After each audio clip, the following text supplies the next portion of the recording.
cannons, muskets, music, living history, amazing artifacts and exhibits. Sandy and I spent Memorial Day at historic Fort Ticonderoga in upstate New York.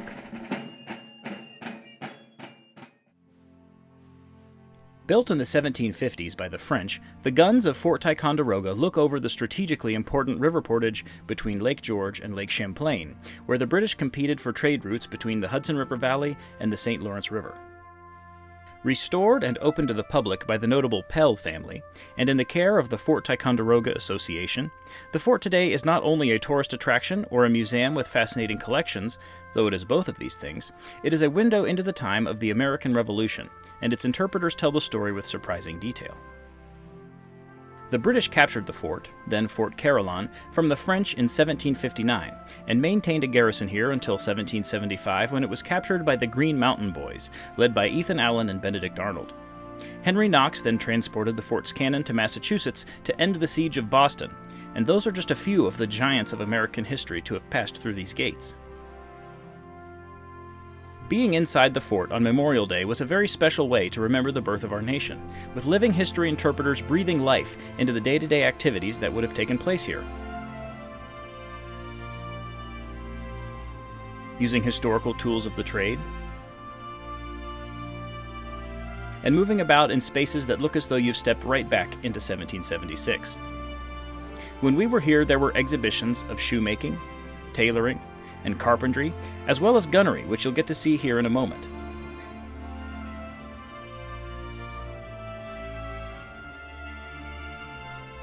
These took place on the first floor of these buildings here, which look as they would have when the British held the fort. The top floor is a museum, where most of the fascinating rifles and weapons you'll see soon are on display.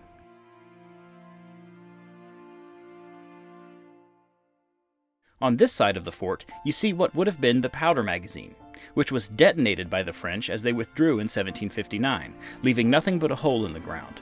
With a contribution from the Mars Candy Company, this section of the fort has been rebuilt in its original French style and is now the Mars Education Center, where you can see some of the finest collections of artifacts at the fort. Let's have a look at some of these collections, shall we? Check out these flintlocks. If you are into military history and firearms, you have got to see the huge collection of period muskets, rifles, swords, pistols, cannons, and mortars at Ticonderoga. What I've pictured here is a small fraction of the weapons collection, some of which even have specific stories to tell about their owners. Probably my favorite exhibits here are the powder horns, intricately engraved with maps or poems by soldiers commemorating their hard-fought battles.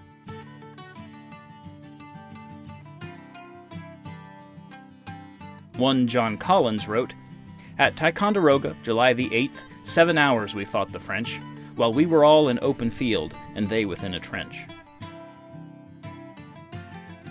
And there is far more here than weapons. There are displays of tools and utensils, different types of china and dinnerware, Native American artifacts, and evidence of wildlife and livestock used by the garrison here. Oh, and in case you were wondering where you'd heard the word Ticonderoga before, it may well have been on the side of your pencil. Graphite mined nearby was used in pencil manufacturing. A lot of things have been named Ticonderoga, most notably the aircraft carrier and the missile cruiser that this equipment came from. This is Ethan Allen, the famous leader of Vermont's militia, the Green Mountain Boys, who captured Ticonderoga in 1775. Today, the National Guard of Vermont still uses the name Green Mountain Boys and flies Ethan Allen's flag. Sarah Pell and her husband Stephen founded the Fort Ticonderoga Association, and Sarah was herself very important in the fight for women's suffrage and equal rights in the early 20th century. Here in the Mars Education Center, there is an incredible display of military uniforms and militia memorabilia, including some of the earliest and oldest military uniforms in existence.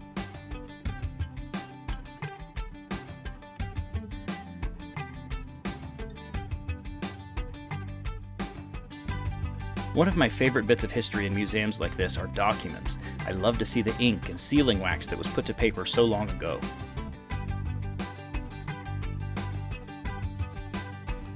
And there is so much more than what I've shown you here. I had a great time looking at the displays in person, but if you can't make it to New York, you can find great videos at the Fort Ticonderoga YouTube channel and actually search their collections on their website.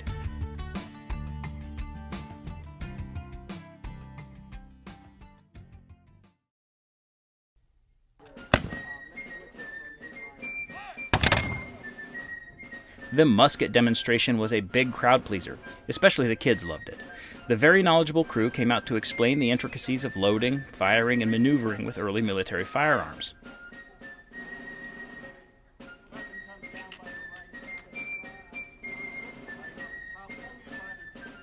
If you've never fired a muzzleloader, it's hard to appreciate what was expected of a soldier while he was staring a regiment of redcoats right in the eyes.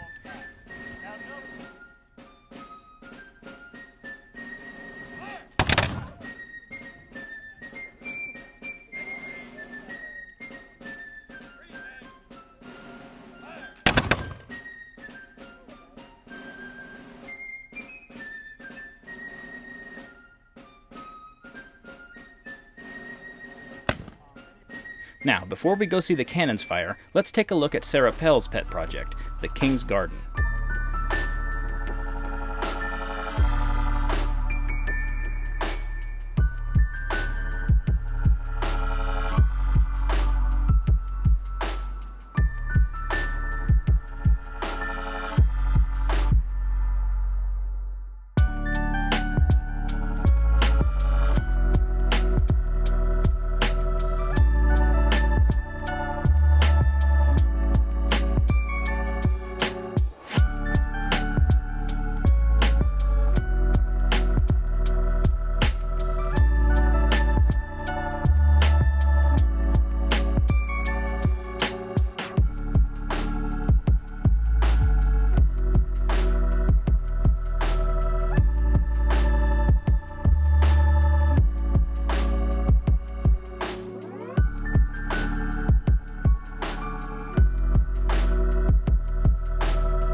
Once you've gone through the garden, you reach the pavilion. Once the Pell's summer home, and after that a hotel, it is currently being restored in order to be open to the public. It is also from here that you can board the Carillon for a special tour of the area from the water.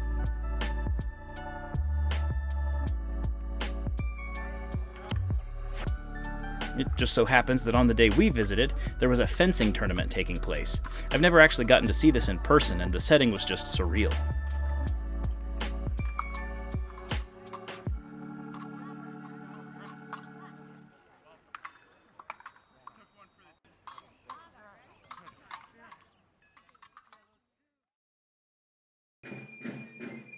Back at the fort, we are treated to a special performance of fife and drum music. We learned about how music was used in many aspects of military life, both on the battlefield and in the day-to-day duties of the fort.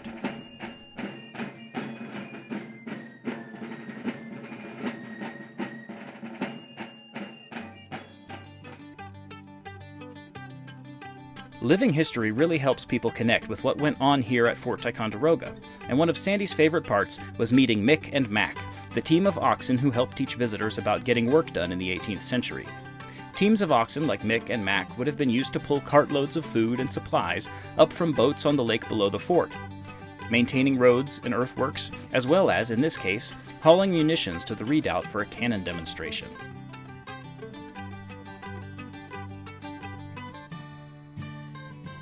The fine soldiers brought out a 3-pounder and its accoutrement, and taught us about the type of ammunition it could fire, the work involved, and the damage it could do.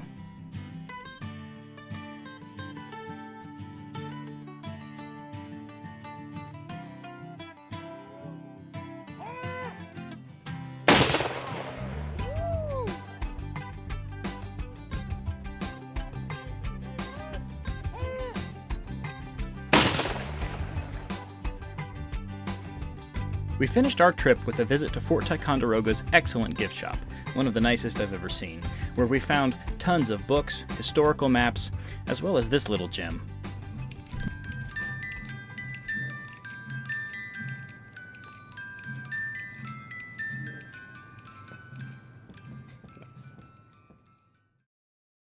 Hey everyone, thanks for watching.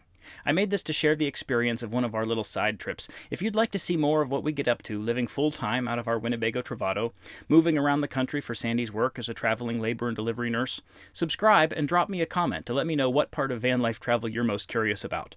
There's a ton more we want to show you, so stay tuned.